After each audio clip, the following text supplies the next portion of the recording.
ঠাকুরের একনিষ্ঠ ভক্ত কিশোরী মোহন ঠাকুরের ওখানে গিয়ে গল্প করছেন, আলোচনা করছেন। করতে করতে করতে করতে তার চেম্বারে যাওয়ার সময় হয়ে গিয়েছে। তিনি ডাক্তারি করতেন, চেম্বারে উঠবেন, ওদিকে ডাক্তারের রুগীরা সব লাইন দিয়ে বসে আছে, কিন্তু উঠতে পারছেন না। একটু আশপাশ আশপাশ করছেন যে একটু ফাঁক পেলে এখান থেকে উঠে যাব। যখন একটু ওঠার মন স্থির করছেন, ঠাকুর বলছেন, ও ডাক্তার আর একটু বসো না, আর একটু গল্প করি, একটু বসো না। এখন কিশোরী মোহনের তো বেলা যায়, 1 ঘন্টা যায়, 2 ঘন্টা যায়, কিশোরী মোহন আর উঠতে পারছে না। আর মনে মনে ভাবছে, কি সর্বনাশটাই না আজকে হচ্ছে। ওদিকে অনেক লোক, অনেক রুগী আমার জন্য বসে আছে, আর আমি এখানে ঠাকুরের এখানে সময় দিচ্ছি, অনিচ্ছা সত্ত্বেও ঠাকুরের অনুমতি ছাড়া উঠতে পারছেন না কিশোরী মোহন। কিশোরী মোহন বসে আছে, মনে মনে ভাবছে, এইবার একটু যদি ফাঁক পাই তাহলে উঠে যাব। যখন মনে মনে ভাবছে, তখন ঠাকুর বলছেন, ও ডাক্তার তাহলে আর একটুখানি গল্প জমাই, কেমন হয়? এরকম করতে করতে করতে করতে রাত 11টা বেজে গিয়েছে।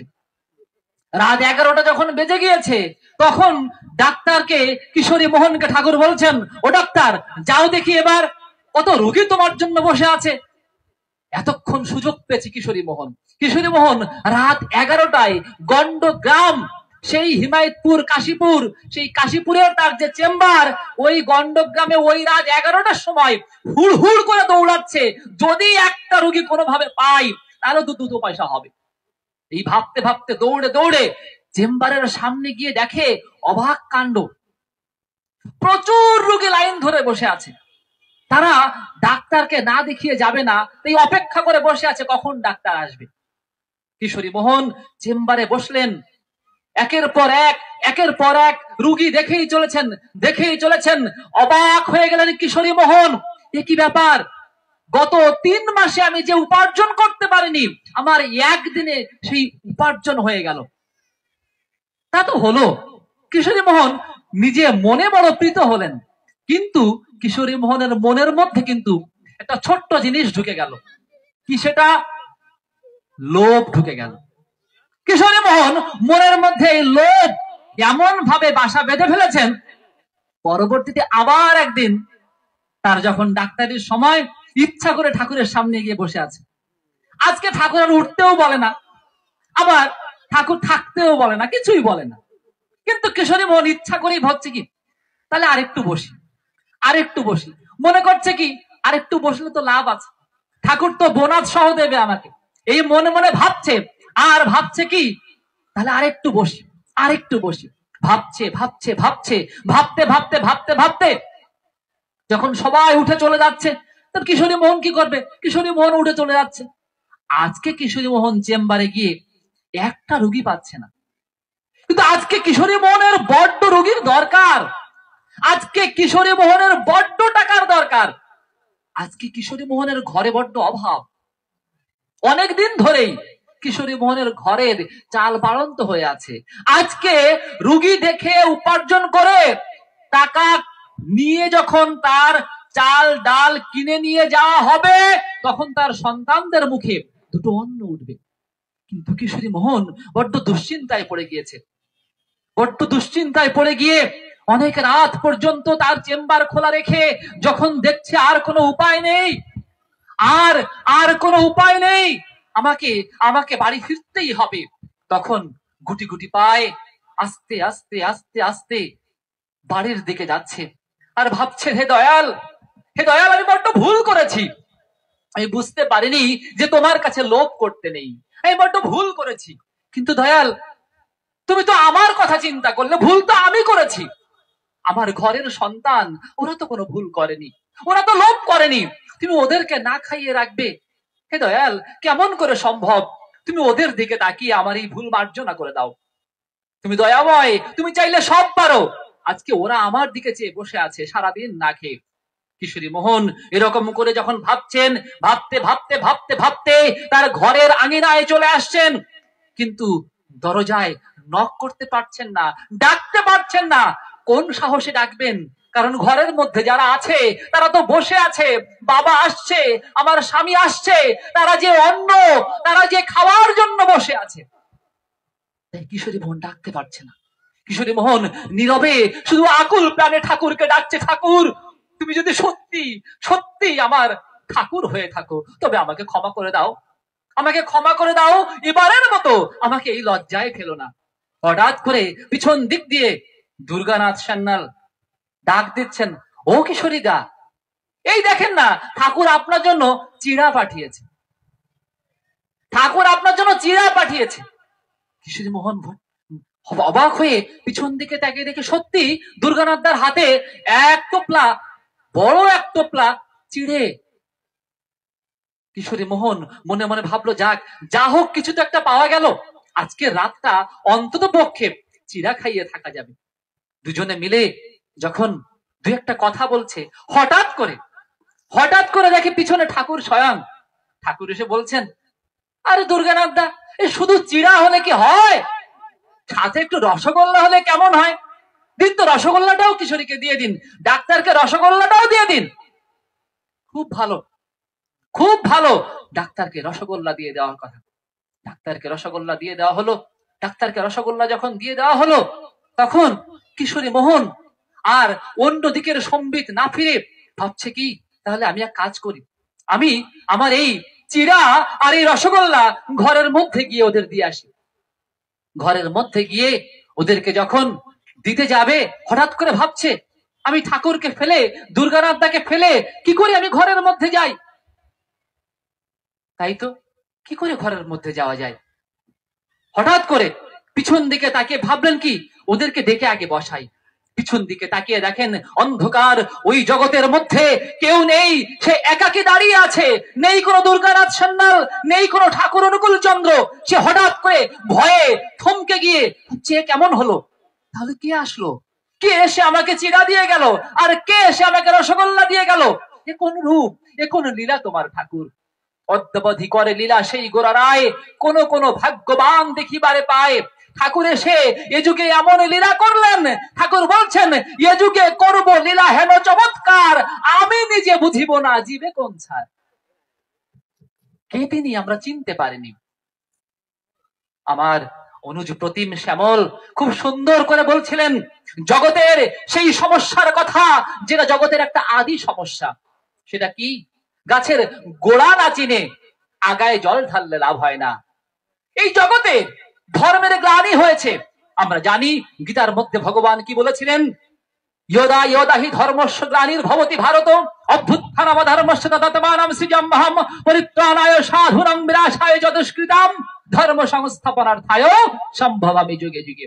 ধর্মের যখন গ্লানি হয় তখন তিনি আবির্ভূত হন। ধর্মের গ্লানি কি করে বুঝবো? ধর্মের যে গ্লানি হয়েছে, ধর্মের গ্লানি হয়েছে মানে ধর্ম যে কি তাই মানুষ ভুলে গিয়েছে। মানুষ মনে করছে আমরা যা ধর্ম মনে করছি সেটাই ধর্ম। না, সেটা ধর্ম নয়। ধর্ম তাই যা আমরা মনে করতে পারছি না, কিন্তু আমাদের মধ্যে তা আছে, আমরা সেটাকে জাগাতে পারছি না। পরম পুরুষ পুরুষোত্তম যুগে যুগে আসেন ওই মূল জিনিসটাকে জাগিয়ে তোলার জন্য। তার কাজ আর কিছু না, তার কাজ ওই সুপ্ত বীজের মধ্যে পরিবেশ তৈরি করে জল ঢেলে ওকে অঙ্কুরোদ্গম ঘটানো। তাই তিনি ওই অঙ্কুরোদ্গম ঘটান এই হৃদয় বীজে প্রেম আস্বাদনের ভিতর দিয়ে। তিনি আজীবন ধরে প্রেম বিতরণ করেন এবং ওই প্রেমের ভিতর দিয়ে তার ভিতরে যে এমন একটা শক্তির সঞ্চার হয়, প্রত্যেকটা জীব তখন উপলব্ধি করতে পারে যে আমার মধ্যে ঈশ্বর আছেন। এই যে আমার মধ্যে ঈশ্বর আছেন যদি বলেন তো কার মধ্যে ঈশ্বর নেই? আমরা অবাক হয়ে যাই। ঠাকুর যখন তার বিজ্ঞানের কথা বলেন তখন তিনি বলতে বলতে বলতে বলতে বলেন, কি মনে করেন কেষ্টদা, কি মনে করেন কেষ্টদা, একটা ধূলি কণার মধ্যে পর্যন্ত ঈশ্বর থাকেন। তার মানে আপনার চলা বলা সর্বক্ষেত্রে এত সুন্দর গোছালো এবং এত সুন্দর সমন্বয় হতে হবে যে প্রত্যেকটা জিনিসের মধ্যে আপনি যেন জীবন সন্ধান করতে পারেন। সৎসঙ্গ তাই শেখায়, সৎসঙ্গ আর কিছু শেখায় না। সৎসঙ্গ ধর্মের মূল জিনিসটাকে শেখায়, অর্থাৎ যা করলে বাঁচা বাড়া সমন্বয়ে উজান ধায় তাকেই জানিস ধর্ম বলে, ধর্ম থাকে আর কোথায়। ঠাকুর বলছেন আমাদের বাঁচা বাড়াটাকে সমন্বয়ে উজান ধাওয়ানো দরকার। মানে আমাদের বাঁচা বাড়া যদি সমন্বিত না হয়, আমি নিজে খুব ভালো আছি, আমি নিজে একজন স্বনামধন্য ব্যক্তি, কিন্তু আমার ছেলে তার কানাকড়িও হচ্ছে না, ঠাকুর বলছেন না, ধর্ম হলো না। তুমি যদি তোমার নিজের পরিবারের মধ্যে তোমার নিজের উন্নতিটাকে প্রস্ফুটিত করতে না পারো প্রজন্মের পর প্রজন্ম, ঠাকুর বলছেন তোমার ধর্ম হলো না। তার মানে দেখেন, আমরা তাই কিন্তু চাই, আমরা প্রত্যেকেই চাই আমি যেমন আমার সন্তানটা যেন তার থেকে কি হয়, খারাপ হয়। হ্যাঁ, তাই চাই ভালো হয়। দেখেন, কে চায়, কে না চায়? এটা প্রত্যেকে চায়। কে চায়? প্রত্যেকে চায়। কে না চায়? কেউ চায় না, প্রত্যেকেই চায় আমি যেমন আছি কালকে যেন আরেকটু ভালো থাকতে পারি। একটা শিক্ষার্থী সে মনে করে আমি আজকে যে ফলাফল করছি, আজকে যে রেজাল্ট করছি, আমার রেজাল্টটা যেন দিনের পর দিন ভালো হয়। একটা কৃষক সে কি মনে করে যে আজকে আমি যে ফসল ফলাচ্ছি, এবছর আমার 20 মণ সরিষা হয়েছে, পরের বছর যেন আমার 22 মণ সরিষা হয়, তাহলেই তো উন্নতি, তাহলেই তো বুঝবো ঠাকুরকে ধরেছি আমি। কিন্তু সত্যিকার অর্থে ঠাকুরকে ধরেছি মানে, ঠাকুরকে কি ধরেছি? ঠাকুরকে যদি ধরতাম তাহলে আমি ঠাকুরের কাছ থেকে আমার ওই বাঁচা বাড়ার তুকগুলো শিখে নিতাম, আর ওটাই ধর্ম, আর কিছু নয়। ধর্ম আমাকে তাই যা আমাকে সুন্দরভাবে আমার পরিবারের প্রতি প্রত্যেককে তার ফুলটাকে প্রস্ফুটিত করতে সাহায্য করে। মানে আমি ধর্ম ধারণ করব আমার পরিবারের মধ্যে, আমার পরিবারের প্রতি প্রত্যেকে তার নিজ নিজ জায়গায় প্রস্ফুটিত হয়ে উঠবে, সফল হয়ে উঠবে। এটা এমন একটা কমন ওষুধ যে ওষুধের ভিতরে সত্য লুকিয়ে থাকে, আর সত্য যার জীবনে একবার প্রবেশ করে, যার জীবনে একবার প্রস্ফুটিত হয়, ঠাকুর বলছেন কি হয়, তাকে কেউ কোনো অন্ধকারে ঢেকে রাখতে পারে না। তাহলে ওইটা শুধু জাগানো দরকার আমার মধ্যে। তখন কি হয়, আমার ঘরের মধ্যে হয়তো 6 জন লোক আছে, কেউ শিক্ষক, কেউ শিক্ষার্থী, কেউ কৃষক, কেউ গৃহিণী, কেউ ব্যবসায়ী, যে যেমন থাকুক তার প্রতি প্রত্যেকের তার জায়গা থেকে উন্নতি হয়। তার মানে সে যেমন ছিল সেই জায়গা থেকে সে আরো একটু ভালোর পথে যায়, আরো একটু সম্বর্ধনার পথে যায়, এবং ওই সবাইকে নিয়ে দেখেন একটা ছোট্ট ফুল, সেই ফুলটা যদি আপনি সুন্দর করে দেবতার চরণে অর্পণ করেন, আর একটা ফুল এনে অর্পণ করেন, এরকম 4-5টা ফুল আপনি যখন অর্পণ করবেন, ওই ফুল প্রচন্ড একটা দমকা হাওয়ায় উড়িয়ে নিয়ে যেতে পারে। কিন্তু আপনি যদি ওই ফুলগুলোকে সুতা দিয়ে একটা মালা গেঁথে দেন, আর এই মালাটা যদি দেবতার চরণে, আমার প্রভুর চরণে যদি ওটা স্থান দেন, দিয়ে তার গলায় ওটা পরিয়ে দিতে পারেন, তখন যত বাতাস আসুক ওই ফুলগুলো কখনো ছিন্ন বিচ্ছিন্ন হবে না। কি হবে? যত বাতাস হবে তত প্রভুর গলায় দুলবে। আমরা প্রত্যেকেই আমাদের পরিবারে এক একটি ফুল, আর ওই যে সুতাটা দিয়ে মালা গাঁথতে হয়, ওই সুতাকে জানেন? ওই সুতা হচ্ছেন আমার ঠাকুর। ঠাকুর এসে যুগে আকাশের ভগবান হতে চাননি। বার্নার্ড শ বলেছিলেন, beware of those men whose God in the sky. আকাশের ভগবানে যারা বিশ্বাস করে তাদের থেকে সাবধান হও। আমাদের ভগবান আকাশে থাকেন না, আমাদের ভগবান আমাদের মাঝে বিরাজ করেন, আমাদের ভগবান এখানে আছেন, আমাদের ভগবান চেয়ে চেয়ে দেখছেন আমরা কি করে তার বনভোজন উৎসব উদযাপন করছি।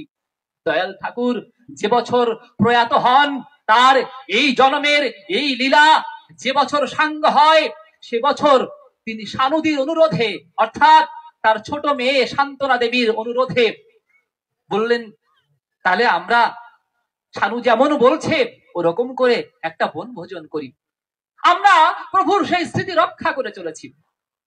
কত আধুনিক মানা যার মাথায় বনভোজনের কনসেপ্ট ছিল। চিন্তা করে দেখেন কত আধুনিক ঠাকুরকে পেয়েছি। আজকে আমরা আধুনিকতার চিন্তা করছি, আজকে আধুনিকতার চর্চা করছি। আজকে আমরা দেখতে পাচ্ছি যে ভারত চন্দ্রযান পাঠিয়েছে, যাদের এমন একটা জায়গায় যেখানে এখনো অব্দি কেউ পৌঁছাতে পারেনি। এই গত 3 দিন আগে ভারত সূর্য গবেষণার উদ্দেশ্যে সৌরযান পাঠিয়েছে। অনেক কিছু হচ্ছে, কিন্তু কষ্ট কি জানেন?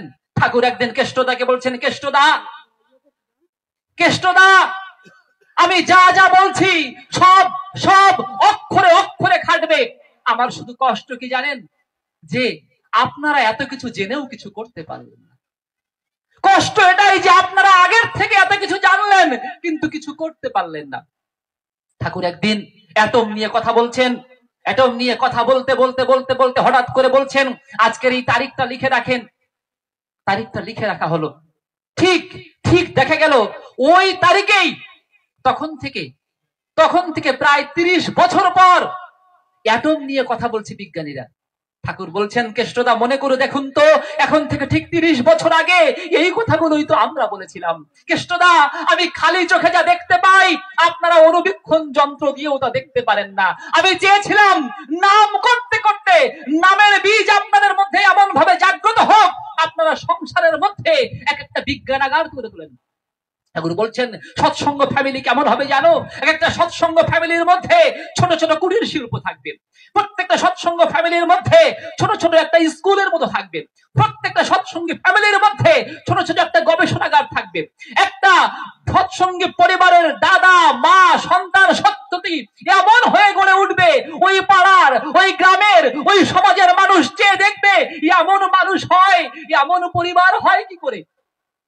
তবেই না আমার ঠাকুর বিশ্বগুরু, তবেই না আমার ঠাকুর কলকি অবতার। ঠাকুর বললেন, তোমরা আমাকে ঠাকুর বানাও, ভগবান বানাও, কলকি অবতার বলে যতই চিল্লাও না কেন, যতক্ষণ না পর্যন্ত তোমাদের চরিত্রে আমাকে বহন না করে চলেছ, ততক্ষণ পর্যন্ত আমি কিন্তু শুধুমাত্র শিব চক্রবর্তীর সওয়াল অনুকূল।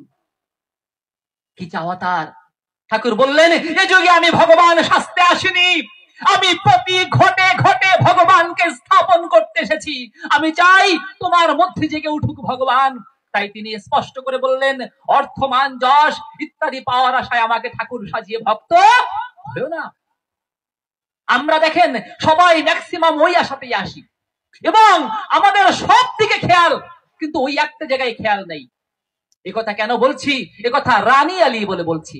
রানী আলীকে আমি শতকোটি প্রণাম করি। রানী আলীর সৎসঙ্গের জোয়ার গোটা বাংলাদেশে নয়, গোটা পৃথিবীতেই একটা জোয়ারের মতো। কিন্তু এই জোয়ারটা শুধু জোয়ার হলে হবে না, জোয়ার নদীতে আসে তারাই সৌভাগ্যবান যারা ওই জোয়ারের গতির সাথে নিজের নৌকাটার পাল তুলে দেয়। কেননা ওই নৌকার পাল যদি জোয়ারের তালে তালে তোলা যায়, তবেই আমার নৌকাটা সিদ্ধি লাভ করে, অর্থাৎ গন্তব্য স্থানে পৌঁছায়। এই জোয়ারের মধ্যে যদি আমাদের সন্তানগুলো মানুষের মতো মানুষ না হয়, যদি আমাদের সন্তানগুলো পৃথিবীতে ঠাকুরের চাওয়া মানুষের মতো তৈরি না হয়ে ওঠে, তাহলে কি লাভ? আমার দয়াল ঠাকুর আজীবন এত কথা বললেন, শেষ পর্যন্ত তিনি আক্ষেপ করছেন, একটা মানুষ পেলাম না জীবনে। ঠাকুর সেদিন পড়ছিলাম দীপরক্ষীতে, ঠাকুর বলছেন, একটা মানুষ যদি পেতাম যাকে মনের কথাগুলো বলতে পারতাম, যে আমার স্বপ্নগুলো বুঝতো, দেখিয়ে দিতে পারতাম সৎসঙ্গ কারে কয়, তাহলে কেমন চাওয়া তার। ঠাকুর বললেন, সৎসঙ্গ এমন ভাবে গড়ে উঠবে, রাষ্ট্র সমাজ সৎসঙ্গের কোন সমস্যা সমাধান করবে না, বরং সমাজ যদি কোনো বিপদে পড়ে, রাষ্ট্র যদি কোনো বিপদে পড়ে, সৎসঙ্গীরা তার সমাধান করবে। তাহলে কেমন সৎসঙ্গী হতে হবে আমাদের, কি করে হতে হবে? তাই আমার ঋত্বিকেরা বারবার, আমার কর্মীরা বারবার বলেন, ওই যজন যাজন ইষ্টভীতি সব করার কথা। কেননা ওইগুলো করার ভিতর দিয়েই ওই মানুষ হওয়া যায়। ওইগুলো না করে কিচ্ছু হওয়া যায় না। না করে যে পেতে চায়, দুঃখ তার পিছে ধায়। আবার বলায় পটু কাজে কম, নিজেই হয় নিজের জম। করতে হবে। ঠাকুর বারবার বারবার বারবার বলছেন, করো, হও, পাও। করাই পাওয়ার জননী। প্রথম কাজ হচ্ছে করা, এবং সেটা কেমন করা? নির্দ্বিধায় নিঃসংকোচে করা। এই রানী আলীতে সৎসঙ্গ বোঝানোর কিছু নেই। এই রানী আলী একটা সৎসঙ্গের প্রতীক। এই রানী আলী সৎসঙ্গ এর প্রত্যেকটা গ্রাম, এই মালিগাতি, এই সরিষাকাঠি, এই হাওলি, এই দড়ুলি, আমি যেদিকে যাই না কেন প্রত্যেকটা জায়গায় যুগ যুগ ধরে, অনেক দিন ধরে সৎসঙ্গের কথা প্রচারিত হচ্ছে। এ নতুন করে যজন যাজন ইষ্টভীতি বলার কিছু নাই। তাহলে প্রয়োজন কি? সঠিকভাবে করানো এবং এই গতিটাকে, এই মেশিনের ইঞ্জিনটাকে শুধু চালু করে রাখা। শুধু যদি তাই করতে পারি, এমন একটা গতি এখান থেকে হওয়া সম্ভব। ঠাকুর বলছেন শুধু প্রিয় পরমের জন্মস্থান বা বসত বাটি যে তীর্থ হয় তা না, বরং যেখান থেকে তার মঙ্গল অভিগমন চলে সেটা মানুষের পরম তীর্থ। তাহলে এই রানী আলী কি পরম তীর্থ নয়? যদি এই রানী আলী থেকে তার স্বপ্ন পূরণের জন্য কয়েকটা ছেলে পেলে তৈরি হয়, আজকে হচ্ছে, আজকে আমাদের গর্ব। সবাই বলছে বিভিন্ন জায়গায় কি রানী আলীর সন্তানেরা গর্বের সন্তান। আমি চাই এই ধারাটা অব্যাহতর পর অব্যাহত থাকুক, এবং সেটা করার জন্য আমাদের টার্গেট ঠিক রাখতে হবে। সেটা কি? আমরা ওই এক ইষ্ট এবং তাকে নিজের জীবনে নিয়ে চলে সামগ্রিকভাবে জীবনে সফল হতে হবে। বলাই নয়, কাজে কাজে কর্মে প্রত্যেকটা জায়গায় আমাদের এমন একটা স্থান তৈরি করতে হবে যে স্থানটা আবার ঠাকুর চাইতেন। ঠাকুর বলছেন কি করে তার ধ্যান করতে হয়। ঠাকুর বলছেন ইষ্ট আর ইষ্ট চিন্তায় মনের আনাগোনা, এর সাথে বাড়ি ক্রমে চিত্তে সংযোজনা। অর্থাৎ আমি শুধুমাত্র ঠাকুর করলাম না, আমি ঠাকুরের কাজ নিয়ে চিন্তা করব, কাজগুলো করা শুরু করব। একদিন প্যারিদা, ঠাকুরের ডাক্তার, প্যারিদা হঠাৎ করে ঠাকুরের কাশি উঠেছে, প্যারিদাকে খুঁজে পাওয়া যাচ্ছে না। এদিক ওদিক সবাই প্যারিদাকে খুঁজছে। হঠাৎ করে দেখে প্যারিদা তার ঘরের মধ্যে ধ্যানে বসেছে। প্যারিদা তার ঘরের মধ্যে ধ্যান করছে। কি ব্যাপার? বলছে দাদা আপনি ব্যস্ত ঠাকুরের কাশি উঠছে, আপনি এখন নাই। প্যারিদা এসে বলছে কি হবে তাহলে সুন্দর ওষুধ দিয়ে ঠাকুর কাশি থেমে নামার পরে একটু সুস্থ হয়ে বলছেন, ও প্যারি কনে ছিলে? বলছে ঠাকুর আমি তো সবসময় আপনার এখানে থাকি, আমার তো নাম ধান একটু কম করা হয়, তা আমি একটু ভাবলাম আপনি এখন একটু ভালো আছেন, এই ফাঁকে আমি একটু ধ্যান করে নি। ও প্যারি তুমি যার ধ্যান করছো সেই তো কেসে অস্থির, তুমি আবার কার ধ্যান করছো ঘরে গিয়ে? দেখেন কাজের ভগবান আমাদের ওই আকাশের ভগবান না। আমরা অনেকে মনে করি অনেক ছোট ছোট কাজের, আমরা মনে করি না সেগুলো অনেক বড় কাজ। এই যারা আনন্দবাজারে খাচ্ছে সারাদিন ধরে, যদি আমি মনে করি আমার দায়িত্ব মন্দিরে, আমার দায়িত্ব মঞ্চের এখানে, আমি মনে হয় একটু উঁচু কাজ করছি, উনি মনে হয় একটু নিচু কাজ করছেন। যারা ওখানে অগাধ পরিশ্রমে খাচ্ছেন পুণ্য ওনাদের বেশি, আমাদের বরং কম। অর্থাৎ পরম পিতার জন্য যদি খাটতে পারা যায় সেখানে এই পুণ্যের ফল হয়। এক দাদা আশ্রমে গিয়েছেন, দেওঘরে গিয়ে ঠাকুরের কাছে বলছেন কি ঠাকুর আমি আপনার আশ্রমে থাকতে চাই। বলছেন তা তো খুব ভালো, তুই থাকতে চাস, তা কি করা যায়, কি করে থাকা যায়?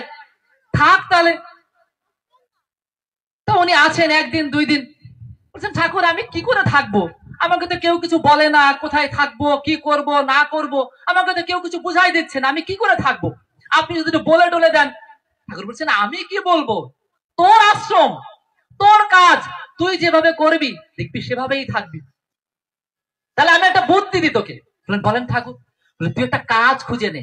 দেখেন ঠাকুরের বুদ্ধি কি, বলছে তুই একটা কাজ খুঁজে নে। এইবার ওই ব্যক্তি সারাদিন ধরে খুঁজছে আশ্রমে কোন কাজটা করা যায়, যে কাজটা কেউ করে না। এখন দেখ সারাদিন খুঁজে খুঁজে কাজ পাচ্ছে না, দেখে যে এ কাজও মুখে করে যাচ্ছে, ও কাজও মুখে করে যাচ্ছে, আর করার কিছু পাচ্ছে না। পরে তিনি দেখছেন কি যে আনন্দবাজারের পরে শাল পাতাগুলো যেখানে ফেলে ওই জায়গা থেকে শাল পাতাগুলো আর একটু দূরে নিয়ে ফেললে জিনিসটা খুব সুন্দর হয়, তাতে আশ্রমের পরিবেশটা সুন্দর থাকে। দেখেছি এই কাজটা তো আমার সুন্দর একটা কাজ, আর কোনো কাজ খুঁজে পাচ্ছে না। পেতে পেতে পেতে পেতে যখন ওই কাজটা পেয়েছে তখন আর বলা লাগছে না, নিজেই সারাদিন ধরে ওই জুইবেলা আনন্দবাজার হয়, আনন্দবাজারের শেষে ওই পাতাগুলো ওই দূরে দারোয়ার কাছে নিয়ে গিয়ে ফেলে। একদিন ঠাকুর ডেকে বলছেন কিরে এখন কেমন লাগছে? বলে ঠাকুর এখন তো মনে হচ্ছে আমি আশ্রমেরই একজন, আমিও সবার মতো কাজ করছি। দেখ কাজের মধ্যে কি করে আপন হওয়া যায়। দেখেন ঠাকুর চাইতেন এমন। একদিন ভক্তদের সামনে ঠিক সই রামচন্দ্রের কথা মনে পড়ে যায়। রামচন্দ্র যখন বনের মধ্যে তার দুই ভক্ত, দুই ইষ্টপ্রাণ ভক্ত লক্ষ্মণ আর হনুমান, দুইজনই বিশাল অবদান, কিন্তু এই বিশাল অবদানের মধ্যে দুজনের মধ্যেই একটুখানি বাক বিতণ্ডা শুরু হচ্ছে। কি বাক বিতণ্ডা? কে প্রভুকে বেশি ভালোবাসে? হনুমান প্রভু ভক্ত, কিন্তু লক্ষণ বলছে আমি কি কম ভক্ত? দাদার জন্য জীবনটাই কাটিয়ে দিলাম বনের মধ্যে, দাদার জন্য আমি বিনিদ্র রজনী কাটিয়েছি, দাদার জন্য আমি কি না করলাম। ঠিক আছে, এরকম করে অহংকার জন্মেছে কার মধ্যে? লক্ষণের মধ্যে। এই কথোপকথন শুনতে শুনতে সুগ্রীবের মধ্যেও অহংকার জন্মেছে। হ্যাঁ, আমি না থাকলে কি প্রভুর এই যুদ্ধ জয় সম্ভব ছিল? সর্বনাশ। প্রভু দেখলেন এই অহংকার মোচন করা প্রয়োজন। কি দরকার? প্রভু এক খেলা খেললেন। এই বনের মধ্যে শুয়ে আছেন প্রভু, বলছেন অনেক তো কিছু হলো, আমি একটু সুন্দর করে পরিশ্রান্ত দেহে একটু বিশ্রাম নিই। তোমাদের একটা শর্ত, তোমরা আমাকে কেউ ডিস্টার্ব করবে না। আমার এই বনের মধ্যে যতক্ষণ আমি বিশ্রাম নেব তোমরা আমার পাশে থাকতে পারো, কিন্তু কোনো হই হুল্লোড় যেন না হয়, যা কিছু ঘটুক কোনো শব্দ হবে না। খুব ভালো। এর মধ্যে সবাই বসে আছেন, প্রভু আমার ঘুমিয়ে আছেন। দূর থেকে এক বাঘ প্রভুকে লক্ষ্য করে আস্তে আস্তে আস্তে আস্তে ধীরে পদক্ষেপে যেই না প্রভুকে আক্রমণ করতে যাবে, হনুমান সাথে সাথে গিয়ে ওই বাঘটাকে 2-3 ঘাই দিয়ে মেরে ফেলেছে। এমনি ঘাইটাই দিয়ে মেরে ফেলতে ফেলতে একটু তো সাউন্ড টাউন হবেই। এর মধ্যে কিন্তু প্রভুর ঘুম ভেঙে গেছে। কি ব্যাপার, কি ব্যাপার, আমার ঘুম ভাঙলো কে? এখানে বাঘটা কি করে মরে পড়ে আছে? তখন সুগ্রীব বলছে না না প্রভু, আমি কিছু করিনি, আমি কিছু করিনি, আমার কোনো দোষ নেই। লক্ষণ বলছে দাদা আমি কিচ্ছু করিনি, আপনি আপনার আজ্ঞাবহ দাস, আমি আপনার নির্দেশ অমান্য করতেই পারি না।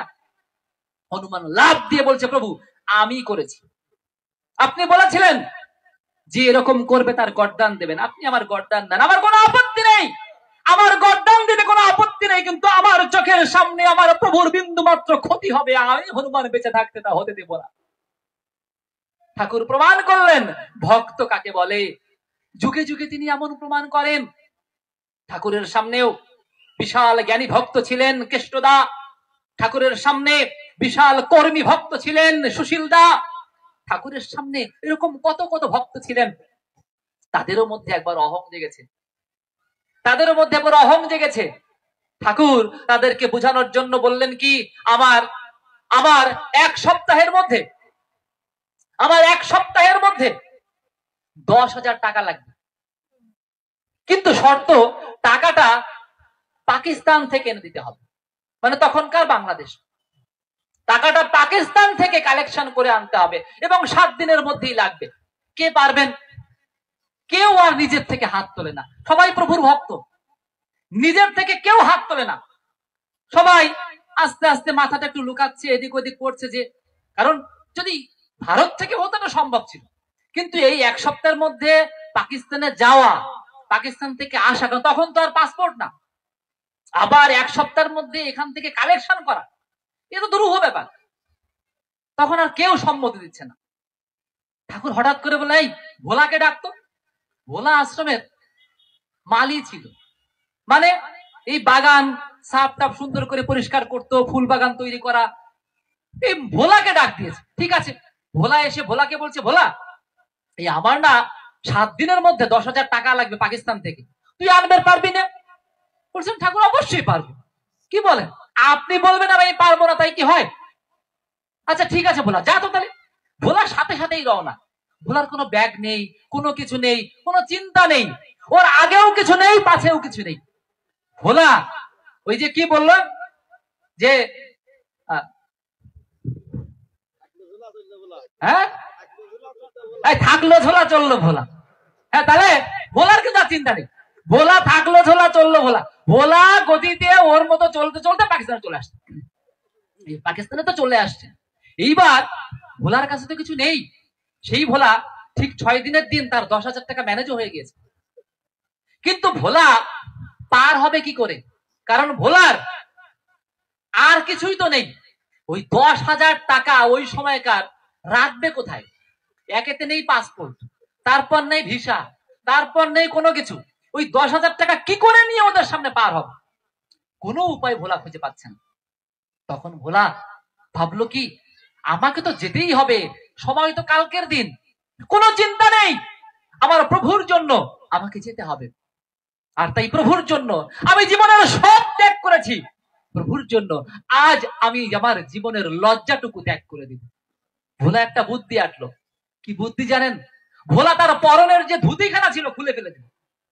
খুলে ফেলে দিয়ে ওই ধুতির মধ্যে টাকাগুলো পেঁচায় ল্যাংটা ভোলা মাথার উপর ঘুরলি দিতে দিতে দিতে বর্ডারে চলে গেছে। বর্ডারে গিয়ে ভাবছে কি, বলছে আমি কোন দেশের, আমি এ দেশের না ও দেশের, কোন দেশের পাগল আমি, কোন দেশের পাগল, কোন দেশের পাগল, এরকম করছে। কই যাব কই যাব, এখন ওই বর্ডারে এই কোন দেশের, এই যেদিকে যা, এই যে সর ল্যাংটা মানুষ কতক্ষণ সামনে রাখা যায়, এই যেদিকে যা যেদিকে যা। ভোলা তো ওখান থেকে ইন্ডিয়ার মধ্যে ঢুকে গেছে। ঢুকে ঢুকে গিয়ে ওদের চোখ এড়িয়ে গিয়ে তারপর ভোলা আবার ওই টাকা কপালে ছুঁয়ে আস্তে করে রেখে ধুতি পরে সুন্দর করে ঠিক সময় মতো ঠাকুরের চরণে যখন অর্পণ করছেন, ঠাকুর বলে কি, আমার ভক্ত ভোলা এসেছিস, তোর জন্য আমি বসে আছি, আমি জানি তুই সফল হয়ে আমার সামনে আসবি। ঠাকুর বহুবার তার জীবনে বহুবার ডেকে ডেকে ভোলাকে বলছেন, ভোলা তোর এই গল্পটা একটু করতো, তুই কি করে আমার জন্য টাকাটা আনলি। আর ঠাকুরের শুনতেন, আর ঠাকুরের হাসি যারা দেখেছেন, ঠাকুর হা হা হা করে হাসতেন, যে সর্বনাশ, এমন করতে পারে, এমন করে ভালোবাসতে পারে আমায়। পরম দয়াল, তাকে শুধু ভালোবাসা দরকার, আর কিছু না। তাকে যদি আমরা সত্যিকার অর্থে একটু ভালোবাসতে পারি, তিনি আমাদের যে কি করেন আমরা তো চিন্তা করতে পারি না। আমাদের দেওয়ার, আমাদের পাওয়ার কোনো কিছু নেই, আমাদের দরকার শুধু ভালোবাসার। এই রানী আলী সব জানে, এই রানী আলী ভালোবাসে, কিন্তু সেই ভালোবাসাটা মূর্ত করতে হবে সর্বদা। দেখেন, বাস্তবতা হচ্ছে বর্তমান সময় আমরা সবকিছু নিয়ে যেমন চিন্তা করি, আমরা ঠাকুরকে নিয়ে তেমন চিন্তা করি না। সত্য বলছি, আমরা সবকিছু নিয়ে যেমন চিন্তা করি, আমরা ঠাকুরকে নিয়ে তেমন চিন্তা করি না। যদি বলেন কেন, আপনি চিন্তা করে দেখেন, আপনার এক সময় খাওয়ার পিছনে যে খরচ হতো, এখন খরচটা বেড়েছে না কমেছে? কত গুণে বেড়েছে? কয়েক গুণে বেড়েছে। আপনার এক সময় দিন চলতে যে টাকা লাগতো, এখন কম লাগে না বেশি লাগে? ধরেন এক সময়, আমি আমার ছোটবেলার কথা বলছি, আমি 4 টাকার আলু কেজি খেয়েছি। 4 টাকার আলু কেজি। এখন আলুর কেজি কত? 80 টাকা। তাহলে কয় গুণ? তাহলে আমাদের এই যে 20 গুণ দাম বাড়লো, যদি আমি প্রশ্ন করি, ওই যখন 4 টাকা আলুর কেজি ছিল তখনও আমি ইষ্টবিধি করতাম 1 টাকা, এখনো আমি ইষ্টবিধি করি কয় টাকা? সত্যি কিনা বলেন? সত্যি কিনা বলেন? আমরা সবকিছু বাড়াই, কিন্তু আমার প্রভুরটা বাড়াই খুব কম। কারণ জানি যে ও যাই দি অনুকূল তো আমারে কুল ছাড়বে না। কিন্তু এই সুযোগ নিয়ে আমি যে নিজে বিপদে পড়ছি, আমার জীবনের যে প্রয়োজন যাতে মিটত, সেই প্রয়োজন সবসময় তাতে মেটে না। ঠিক তেমনি আমার সাধনার যে প্রয়োজন সবসময় মিটত, একই সাধনায় সময় পরিবর্তন হলে ফল হয় না। তাই সাধনার ক্ষেত্রেও উন্নতি, ক্রমাগত উন্নতি প্রয়োজন। ঠাকুর বলছেন, দৈনন্দিন আহার যেমন ইষ্টভৃতি রাখিস তেমন, এটাও কিন্তু নিহাতি কম, এর কমও কি নয় বিষম। হ্যাঁ, আমরা জানি ইষ্টভৃতি সামর্থ্য যোগ, মানে আমরা জানি যার কিছু নেই সে ছাই দিয়েও ইষ্টভৃতি করতে পারে। কুতুবদিয়ায় আমার বাবার এক অবলেট, ওরা সব জেলে সমুদ্রের মাঝে গিয়েছে, ঝড়ে সবকিছু ডুবে ডুবে কিচ্ছু নেই, ওই সমুদ্রের মধ্যে ভাসতে ভাসতে ভাসতে ভাসতে একটা ছোট ডিঙি নৌকা পেয়েছে। ওই ডিঙি নৌকার মধ্যে উঠে কোন রকমে রাতটা কাটিয়ে সকালে দেখে ধুধু সমুদ্র, এদিকে ওদিকে কোথাও কিছু দেখা যাচ্ছে না। কি করবে? সকাল বেলায় ভক্ত মানুষ, ওর তো ইষ্টভৃতি করা অভ্যাস, ও অঝোর নয়নে কেঁদে কেঁদে বলছে, ঠাকুর তুমি এমন বিপদে ফেললে, জানি না কেন ফেললে, আমার বিশ্বাস এর মধ্যেও কোনো মঙ্গল আছে, আমার বিশ্বাস তুমি যে এই সমুদ্রের মধ্যে আমাকে বিপদে ফেলেছো, আমি জানি এর মধ্যেও কোনো মঙ্গল আছে। আমার তো ইষ্টভৃতির সময় হয়েছে ঠাকুর, আমি কি করে তোমার জন্য ইষ্টভৃতি করব? আমার তো কিছু নেই।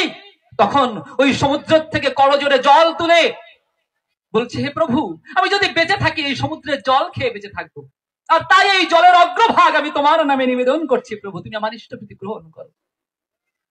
এখন আমি যদি মনে করি আমি তো ওই সমুদ্রের মধ্যে জল দিয়ে ইষ্টভৃতি করতে দেখেছি। আমি যদি মনে করি আমি তো ওই সাঁওতাল ভক্তকে ছাই দিয়ে ইষ্টভৃতি করতে দেখেছি, তাহলে আপনি এমন কথা বলছেন কেন? কারণ ওর সামর্থ্য ছিল জল, তাই ও প্রভুকে জল দিয়েছে। আমার সামর্থ্য যখন ছিল আমি তখন তাই দিয়েছি, কিন্তু ঠাকুর যখন আমার সামর্থ্য বাড়িয়েছে, আমার সামর্থ্য যোগটাকে দিনের পর দিন উন্নত করেছে, আমার কি উচিত না ঠাকুরকেও আমার সামর্থ্যের সর্বোচ্চটুকু দিয়ে পূজা করার? আমরা তা করতে চাই না। কেন বলছি? এই জায়গার এই মন্দির দিনের পর দিন আরো উন্নত হবে। আমি জানি উন্নত হচ্ছে, আমি জানি আমাদের জমি বৃদ্ধি হচ্ছে, আমি জানি আমাদের যে উন্নতিগুলো ক্রমান্বয়ে হচ্ছে। আমি চাই এর অগ্রগতি আরো দ্বিগুণ পরিমাণে হোক, আরো বহুগুণে হোক, এমন একটা মডেল হোক যে রানিয়ালী সৎসঙ্গকে মানুষ নীতিতে, আদর্শে, ভক্তিতে, সর্বদিক দিয়ে জ্ঞানে গুণে মহিমায় প্রণাম করে, যেন মনে করে যে আসলে মানুষ গড়ার কারখানা রানিয়ালী একটা।